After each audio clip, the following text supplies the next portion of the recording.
like it's been going his way. So I'm a believer. I'm a believer, Wardy. The bottom left-hand side, SCV is already on the map. Our red Terran player from Mouse Sports is HeRoMaRinE.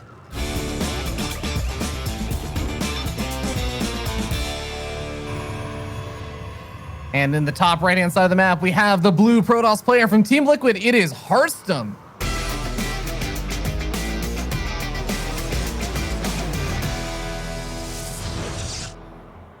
Yeah, HeRoMaRinE just gonna start it off and try and put this, put this series in his hands already. And I've seen Harstem recently when playing against this kind of proxy rack style. You go across the map with the probe, right? You check to see if the racks is there. And when you don't see, you've got to make a decision. You've got to say, do I believe I'm being proxy raxed? Or is he just hiding a racks near his base to try and make me think I'm being proxy raxed, right? Because if he's just hiding a racks near his base, you can skip the Zealot. If you skip the Zealot and it's an actual proxy, especially as close as this one, that would be a little bit rough for him. And that is definitely something he's done recently. He's kind of been more on the side of, you know what? I'm going to skip the Zealot here. And especially HeRoMaRinE is not really known as like a big cheesy player or anything, right? Like he doesn't, he's not against proxying every now and then, but I'd say it's more likely HeRoMaRinE is hiding a racks on his side than actually proxying. Oh, I'm definitely with you on that. It's not always a fun spot to be as a Protoss player where you're trying to make the guesses of what exactly your opponent is doing. The second thing that he's going to want to see is whether or not his opponent, HeRoMaRinE, is going to be getting that factory back at home. And we do actually see that factory being plopped down. And funny enough, not as a part of the wall off as we end up usually seeing. Yep. It's going to be a bit further back, right? So a little bit interesting here is Harstem. He did indeed skip that Zealot. So this is where you pay for that. The Reaper comes in, and you have nothing to defend this apart from probe micros. Let's see how well you can probe micros. So far, so good. None of these probes getting dangerously low. If you don't lose any probes here with no Zealot, that's really, really impressive. Of course, a lot of probes falling off the lines. There is lost mining time. He does lose one, and now he's going to lose a second. He'll take an Adept hit, though, and the Adept will shade and chase. I don't think the shade finishes before he goes down the ramp, of course. And so the Reaper gets out of there. 2 probes on its kill radar already, or its kill counter, and he's even going to go for a 3rd Reaper. Oh, Wardy, I don't know how I feel about the Adept going out to chase. Okay, it was started to chase down the Reapers, and I'm like, that backfires because the Reapers could just go into the main, and there was no second Adept started. But I mean, even now, there's still only the second Adept halfway done.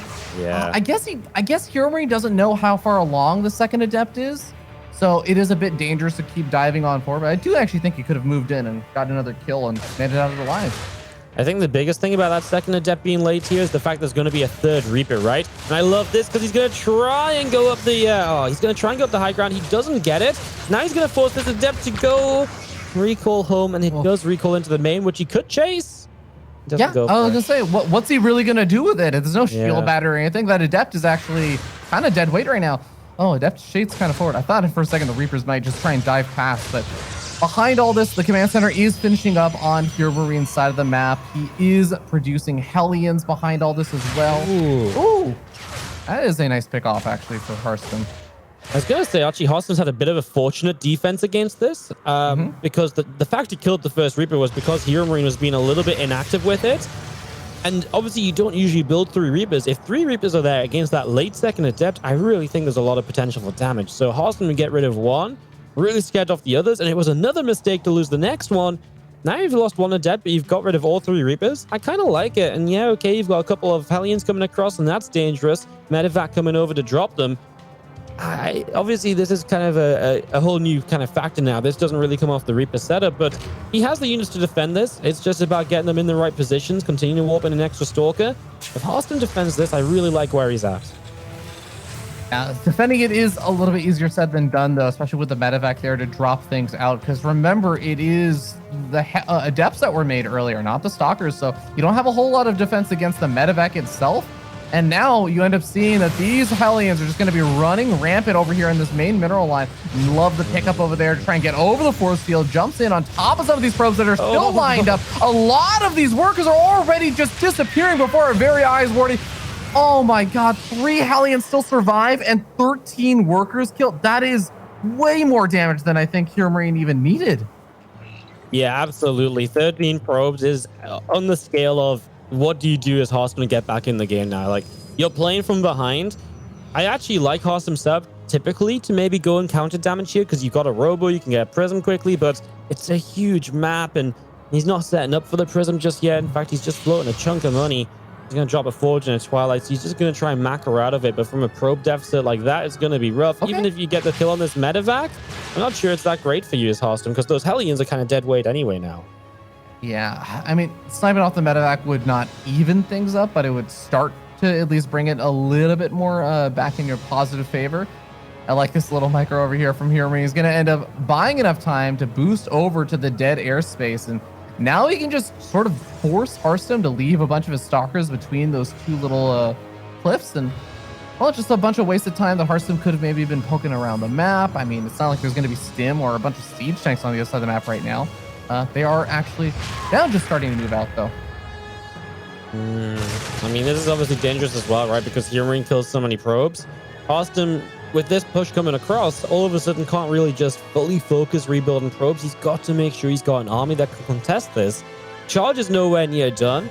If those tanks get sieged up in position, you're kind of forced to fight already. It's definitely rough. I mean, HeRoMaRinE being pretty patient with it, going all the way around the top. I think he knows there's a couple of stalkers are there watching the medevac, and that might just be free pickings from HeRoMaRine's point of view. All right. Well, we start to see the movement here. Harstem is going to catch wind of this, like you said, but is it just going to be free pickings on these stalkers? Looks like one stalker takes some damage, but hey, now Harstem knows the angle that this attack was coming in from. Even has a few of the other stalkers moving in, able to snipe off that Hellion.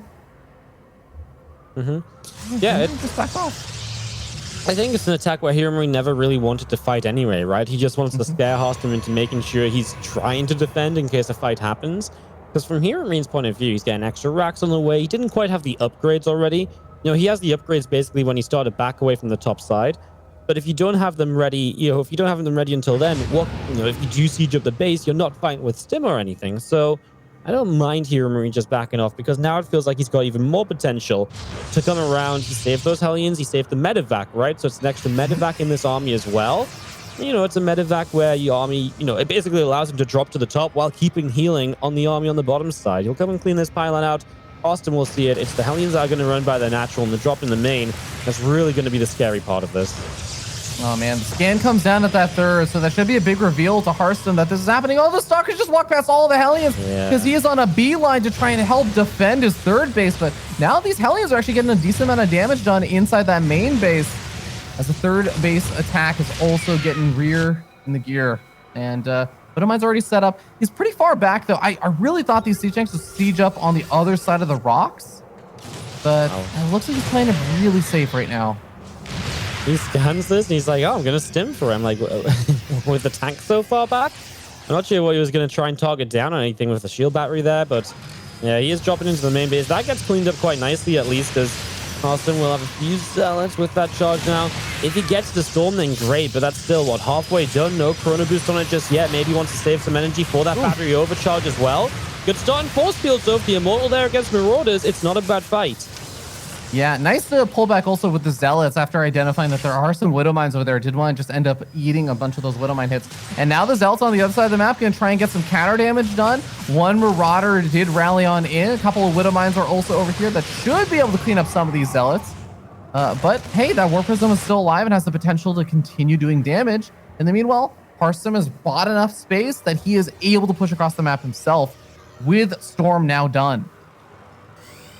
Yeah. It's kind of nice that Harstem can get across a little bit, but does he really have the numbers to try and force a fight here? He's got a lot of Zealots. He's got 17 of them on the map. There's only a few of them here because obviously somewhere in this War Prism, if you can pull a lot of units out of position, this definitely has potential. Drop these Zealots off. If the Prism gets a warp into the main, there's so many units there. This is where he should be pushing the third base and taking advantage of the fact so many units are in the main, but that's just how much HeRoMaRinE has. Look at the army on the third base too. Plenty for the moment. The only thing I would say is that's a lot of Widowmines, and a couple of Storms do get rid of those pretty easily.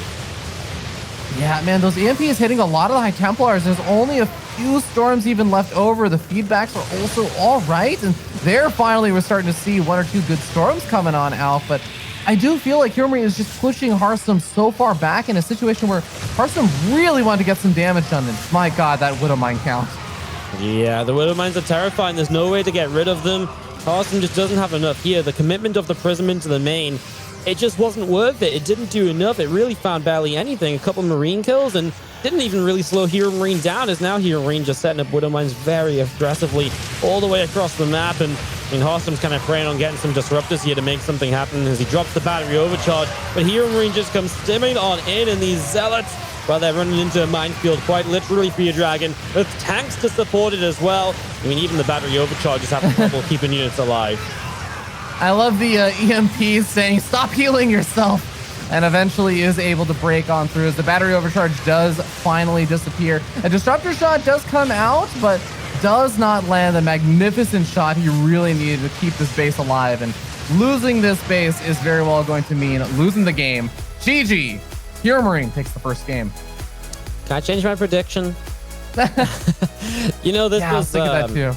You know, honestly, like early, it was the Reapers kind of had me like, yeah, you know, this does look like HeRoMaRiNE's a little bit off. It's not quite great. You know, there should be a scenario where Harstem's setup is actually quite bad against 3 Reapers, but Harstem holds on. Obviously, the Hellions come in, and that's immediately that kind of starting point where it's like, okay, well, Harstem's now not in the position he wants to be in, so he's immediately thrown off from where he wants to be. And that obviously is something that affects you mentally all game, because you always think, oh, I'm way behind from where I should be. But HeRoMaRiNE just played way better than Harstem from that point on top of that. You know, he dealt with the Prism perfectly. Harstem decided to warp in with the Prism. That was just a waste of Zealots, because there was already so many units coming into play to defend it. He just felt like Harstem had no real option. EMPs went HeRoMaRiNE's way. Feedbacks was nice on the Raven at some point, but yeah, it just wasn't what it needed to be from Harstem, and it needs to be so much better in this game number 2 if he's going to win a game.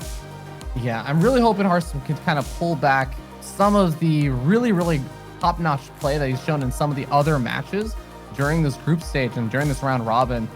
Because yeah, that wasn't the Harstem that I was kind of expecting to see. Not just because of like the Hellion run-bys and everything. And to Harstem's credit, StarCraft is one of those absolutely brutal games where when you kind of fall behind a bit, the way that you lose makes you look silly. It makes you look bad because you just didn't have tools to deal with additional forms of harassment. You're trying to cover too many options for your opponent. So I kind of get that sometimes, like, you look a little bit worse, but I kind of agree that I was hoping that Harstem would still be able to make something more happen there.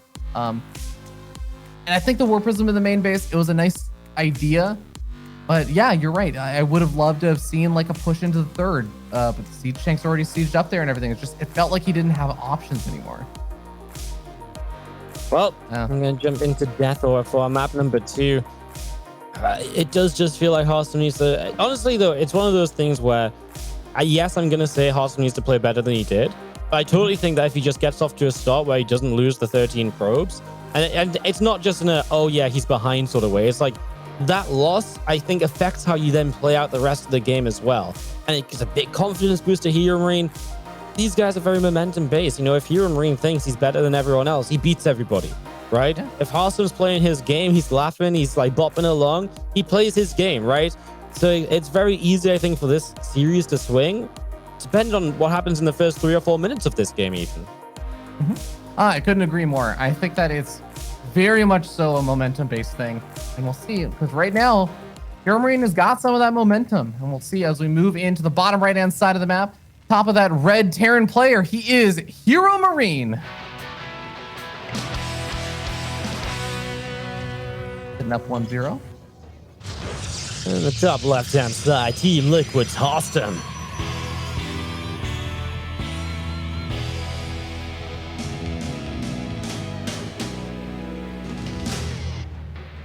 You know, I do sometimes feel like Harstem is one of the players that I feel like he can look a little bit sillier when he loses sometimes, because I think he usually comes to a lot of tournaments with either really different or usually more subtly different builds or strategies or ways that he opens or things like that. I feel like he is one of those players that really pays attention to small, minute details of build orders and openings and timings. But because he plays a little bit different sometimes and he has his own little twists on things, I think that he oftentimes also can look really silly when things just don't work out or things don't go as he expected them to. No, you're completely right. That's the beauty of StarCraft, right? And look at the mind game here from HeRoMaRinE. Walls off is double gas in fairness, right? But this immediately has Harstem guessing. And this immediately says, Harstem, you're just not allowed to play your game. Right now, every decision Harstem makes, he's kind of guessing. What are you doing? Why are you walled off? Is this just a factory? Is it a proxied factory? You know, are you playing a mind game in like high ground command centering? Because that's the thing as well, right? And it definitely kind of puts you in this position right away as Harstem, as you're like, you can see this probe is going to move around. It's scouting around the map. It wants to figure out what's going on. And yeah, it just kind of feels like HeRoMaRinE is not going to let Harstem get into a comfortable spot. He's going to make him work for it. And when you're 1-0 down already, I just love this kind of build from HeRoMaRinE when Harstem's already down in the series and can't afford to not figure out what's happening and respond perfectly. Oh, absolutely. And I think Harstem is, the sense that I've always gotten from him is that he is one of those players that does really like to kind of plan out a series and say like, okay, on this map, I'll try and go for something like this, or I have this kind of thing planned or, you know, mapped out against what HeRoMaRinE really likes to do. So just kind of throwing a big wrench in the plan and saying, nope, you got to go Cybercore first before your Nexus. You got to start scouting around for potential proxies. The Reaper's going to arrive in a little bit later on, but it's still going to be that kind of 1-1-1 setup. So yeah, Harstem just really doesn't get to play the normal PvP right now. Reaper arrives, and of course, at this point, Harstem's kind of still like, well, I'll go into a Robo. This is kind of nice, though, because Harstem is one of the players who plays Robo Opener a lot, and Robo Opener is very safe across the board against what HeRoMaRinE could be doing right now. You know, it's not like he's forced into a Robo because he usually wants to go Blink or something, so in that regard, you know, maybe Harstem feels fairly comfortable here. This is just going to be like a fast Widow Mine drop from HeRoMaRinE into that delayed CC. If this Widow Mine drop doesn't do much, and it might come alongside some Marines pushing across the map as well, if this doesn't do much, then Harstem's in a great spot because he has got the Nexus down. He is just going up to 3 gates in a Robo. There's actually a huge potential for maybe even some counter aggression with a Prism or so. Absolutely.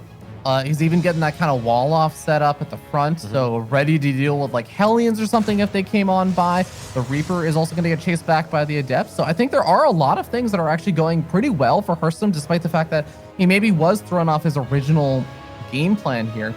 But Medevac starts making its way up along the north side. Looks like it may try and dive into the natural and then swing on over to the main base if it needs to. Harstem's units are most positioned in the main, so he may be a bit later to react to this. Love Harstem's read on this at this point, right? He's just got a third Nexus dropping down. As long as he pulls these probes and minimizes losses, this is really good for him because, again, he's just taking that third base without much of a delay. And it's not like this is some kind of weird big all-in where you actually really do, as he loses just one probe there. Nicely done. It's not like it is some big weird all-in where he needs to not build the third and make more units, right? So he's going to get a good economy up. Yeah, 2 Widow Mines survive. I think Harstem's fine with that. Again, with that faster third base coming up. 4 probes, though, because of that Reaper. That is annoying. The Reaper killed as many workers as the Widow Mines did. Yeah, pretty solid. But at least the Medevac does get out of there alive for now for HeRoMaRinE. I say technically gets out of there alive, but it's not really out of anywhere right now. It's just kind of sitting off in the corner between the natural and the third base. So Harstem is going to be waiting for that Medevac to try and move on out. So there's still 2 Widow Mines involved in it. So something that Harstem's going to have to be careful about later. Blue Saint Phoenix does come forward, though, and scouts out and sees, okay, Tech Lab was on the factory. We built a siege tank. I see another siege tank. I see a lot of Marines. Cool.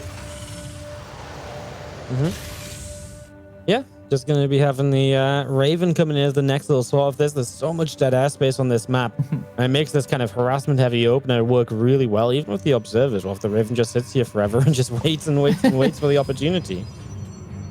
Stalkers are going to try and move forward. I'm imagining some auto-turret harassment starting to come on out. He's focus firing down individual probe. I think he got one of them and softened up a Stalker. But like you said, dead airspace. That is pretty much the name of the game on Death Aura right now. Yeah, and it becomes very annoying for Medevac drops later in the game as well. That's why some players just kind of like a Stargate on this map even instead of Blink. Obviously, this is just Robo. Now Robo Bane, a Forge on the way up, so Harstem will make his way through towards... I mean, this has to be Colossi, right? If you start off with Disruptors, then I'm very shocked here. Although there is an attack coming, and Disruptors do build that little bit faster, so maybe Harstem feels like it's what he needs to help hold on here, as he doesn't get that Widow Mine. That's still an annoyance, and that's something which, if that comes in during the fight, could be just a big distraction. Absolutely. I mean, even if it doesn't take Harstem's attention away, he's leaving units over there, which means that they're going to be units that are not actually participating in the main army fight. And one Widowmine not being around for the fight is probably going to matter a lot less than like 3 additional stalkers that could have been whittling away at, you know, the Marines and the Widowmines at the front.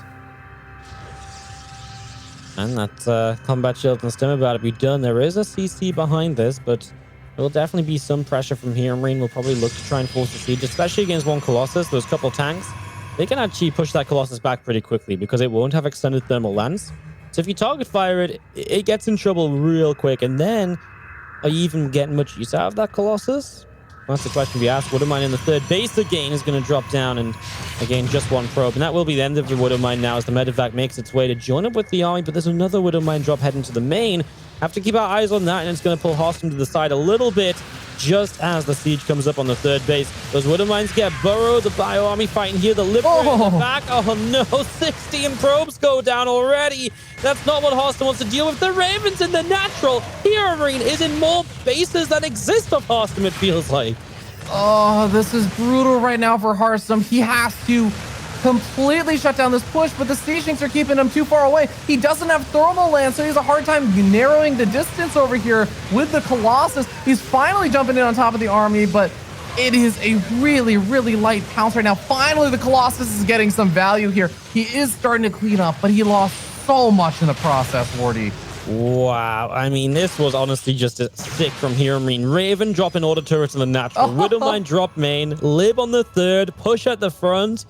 I actually don't know how you defend that much at once from Harstem. At this point, I'm impressed the third base is live, and it was only 25 probes, albeit that was obviously terrible amounts of damage. There was just so much everywhere. It was really, really tough to deal with. And behind all this, HeRoMaRinE, of course, has been macroing up. He had a third base and did finish up. It's not quite an orbital just yet. And I do want to say one thing is that Harstem did start to get a little bit of an upgrade lead, but that was only off of +1 weapons. He only had a single forge researching that. Is now getting +2 weapons. HeRoMaRinE is on his way to 1-1, so he's going to be overtaking Harstem in the next minute or so in upgrades. Well, these Stalkers get here, and they will deny one of these medevacs, but then they will pay with their lives. Even the cannon in this main base doesn't feel like it'll add too much, and he actually just sits and unpowers the Robo, of course, takes away future Colossus production. He's actually just going to straight up kill the Robo facility, and again, it feels like HeRoMaRinE is in full control of this at the moment. And what started is actually honestly a pretty good defense from Harstem against the first three Widowmines. It has to be the airspace, right? That's how HeRoMaRinE is just being able to set up in so many places. Harstem is on 65 workers against 65. But his army just isn't really doing it for me at the moment, Ravi. Wardy, I think Braddock just set off HeRoMaRinE. I think HeRoMaRinE just kind of stirred in the defeat of that loss and just was so upset with himself that he came back with a new form of rage and is just taking it all out on Harstem now. This is brutal, man. I really don't know what you do here as Harstem. I like High Templar because storm potential is really big if you're up against someone that isn't quite prepared for it. It's HeRoMaRinE though, Wardy. It's HeRoMaRinE. I don't think this is going to be one of those get lucky with some good storms. Yeah, it's rough. I mean, there's Vikings out against the Colossi, which took ages to continue building because of the Robo lost. And Wolfen and some Archons to help as well, but HeRoMaRinE's building 4 Liberators at a time, and I do love that decision, right? Instead of saying, you know what, let's go Ghost, he just says, let's add Libs. I think in this position, with the damage he's done and the chokiness of the bases Harstem wants to defend, I think Liberators can do a fantastic job. You got to remember, there's no Blink in play because this wasn't a Twilight Blink opener, and Harstem's just not had a chance to stop Blink yet. Might not even come to those Liberators as HeRoMaRinE starts to fight. Vikings get onto the Colossi already. They'll respect that Archon and the battery overcharge. So, I mean, that's already kind of, again, forcing, energy to be used, spells to be used. And now the Ghost Academy coming down for the future as well, just in case the Liberators are not going to get the job done. Yeah, I mean, I do like that now Harstem has 3 Colossus. 3 Colossus is a pretty magic number, and the Viking count isn't quite high enough to just start one-shotting the Colossus, as we've kind of seen. They do some good chip damage and everything, but Shield Batter's actually been healing it up pretty nicely. Here we go. The Liberators are starting to siege on up. The Stalkers trying to take out these Vikings before they take out the Colossus. And I have to say, the Colossus are surviving. It's mostly the Zealous being taken out right now. Is this going to be enough with the Archon damage? No, there's no way. Look how many Marauders there are. GG, well played, gets called, and here